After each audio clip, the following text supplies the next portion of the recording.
Yaa biyya Joordaan si keessaa bahee nama as keessatti hafee bilaan arga wayyaa kiyya kana hundayyuu gate shaanxaa takkitti bichaa fudhadhe kunoo haa takkitti bututtuun asitti birrii itti baase hunda ishiituu gatee fideen haa nyaattu dhuftee namtittiin sun ay carraa nama carruma keenya dhugaa. Waan baay'ee takka nama gaddisiisu waan baay'ee takka sammuu namaa tokko dhugaa waaqayyoo jechuudha. Waan baay'ee nama gaddisiisu ganneeti abshir rabbi jira waan hunduma keessattuu rabbi jira homaa miti siin jedha. Uffanni kunis yoo hafis homaa miti ni bitatta boru kan kana caalu bitatta kan kana caalu argatta abshirii siin jedha qaalitiyya. Nagaan isiniif haa ta'u kabajamtoota hordoftoota chaanala Tsiggeen kan jedhamu jalatti argamtanii akkam jirtanii fayyaa qabdanii annagaa qaba galata waaqayyo. Egaa akkuma beekamu obboleettiin teenya ganniini buufata xiyyaaraa Joordaanititti akkasittiin uffanni ishee shaanxaa ishee aga kana qabattee isheen deemte keessa shaanxaa tokko qofa akka isheen fudhattee gara biyyaa imaltu eeyyamaniif jechuudha. Waan baay'ee takka garaa nama nyaatu waan baay'ee takka nama gaddisiisu waan baay'ee takka miira keessa nama galchu jechuudha. Bakka kanatti mucayyoon kun osoo maallaqa harkarraa qabaattee maallaqa kaffaltee dabarfachuu dandeessi. Akkasuma immoo shaanxaa tokkicha jechuun akkamittiin shaanxaa tokko qofa eeyyamanii fi baay'ee takka naantinii jedha jechuudha. Gaafii natti ta'a. Sababni isaa bakka kamirraayyuu buufata xiyyaaraa kamiyyuu jechuudha. Kiiloo 45 kiiloo 40 namaa dabarsa jechuudha. Kiiloo 23 kan namaaf dabarsamu. Haa ta'u malee immoo silaa osoo ta'ee shaanxaa lamallee dabarsuufii qabanii jechuudha. Shaanxaa tokkittiin isheen naaf dabarsan jettu suni kiiloo 20 irra caalti jedhee hin yaadu. Akkasuma harkatti qabattee kan dabartu buufata xiyyaara kamittirratti iyyuu harkatti qabattee deemuu kan dandeessu kiiloo 10 xiyyaara keessatti qabattee deemuu ni dandeessi jechuudha.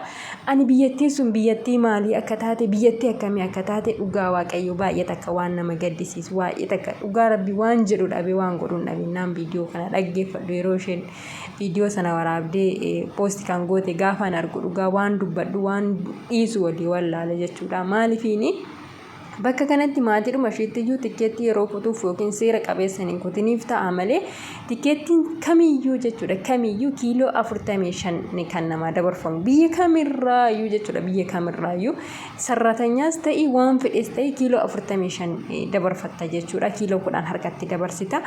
Kanaafiyyuu akkamittiin shaanxaan isheeyyuu xixiqqashuudha yaa jamaa laamee shaanxaan isheeyyuu baay'ee xixiqqoodha jechuudha baay'ee xixiqqoodha.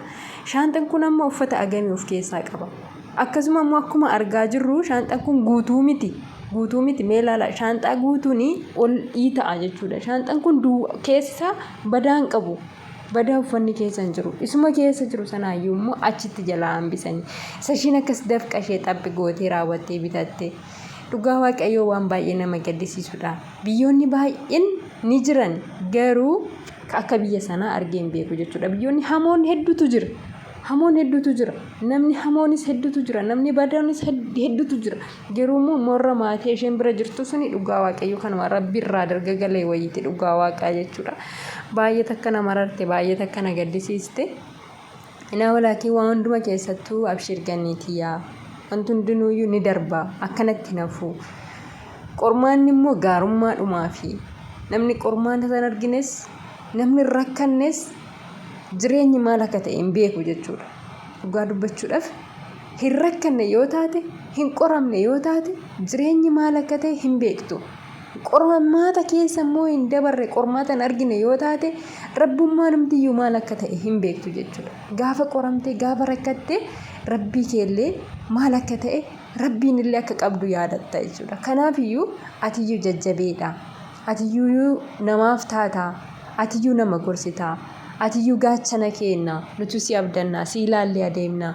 Kanaafiyyuu jechuudha qaaliitii jaganniitiyyaa abshirii. Rabbiin si waliin haa ta'u innumti siif darbe siif haa darbu. Waanan ati fayyaa taate nagaadhaan maatii kee bira gahuudha. Nagaa fayyaadhaan waaqayyo maatii kee biraan si haa ga'u. Uffanni badee homaa miti haa badu. Kanuma si dabarsanii waaqayyo nagaa fayyaadhaan siin qofa waaqayyo fayyaa nagaadhaan maatii kee biraan si haa ga'u siin jedha.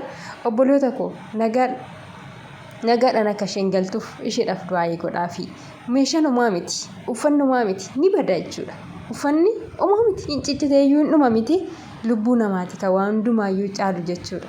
Kanaafiyyuu waaqayyo ishee duukaa haa ta'u, waaqayyo isheedhaaf kadhadhaafidha bakka jirtanitti hundi keessaniyyuu nagaadhaan akka isheen galtu.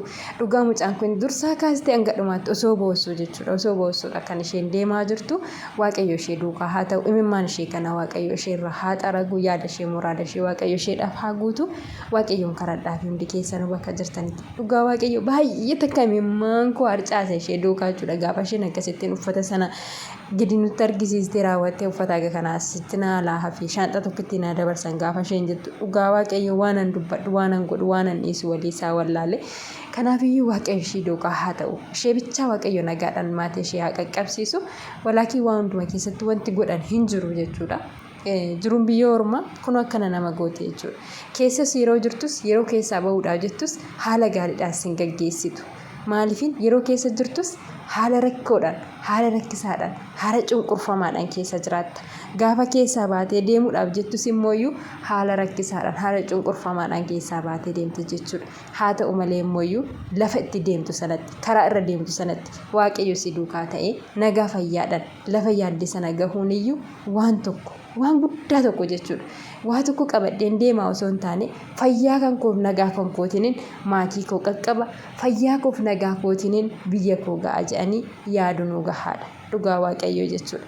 Kanaafiyyuu waaqayyoo nagaa fayyaadhaan biyya isheetti Itoophiyaa bareedduu Oromiyaa bashaatuu ishee haa geessisu. Yaa biyya Joordaan anis keessaa bahee nama as keessatti hafee bilaan argaa wayyaa kiyya kana hundayyuu gate. Shaanxaa takkitti bichaa fudhadhe kunoo takkitti bututtuun asitti birrii itti baase hunda isheetu gatee fideen haa nyaattu dhuftee namtittiin sun.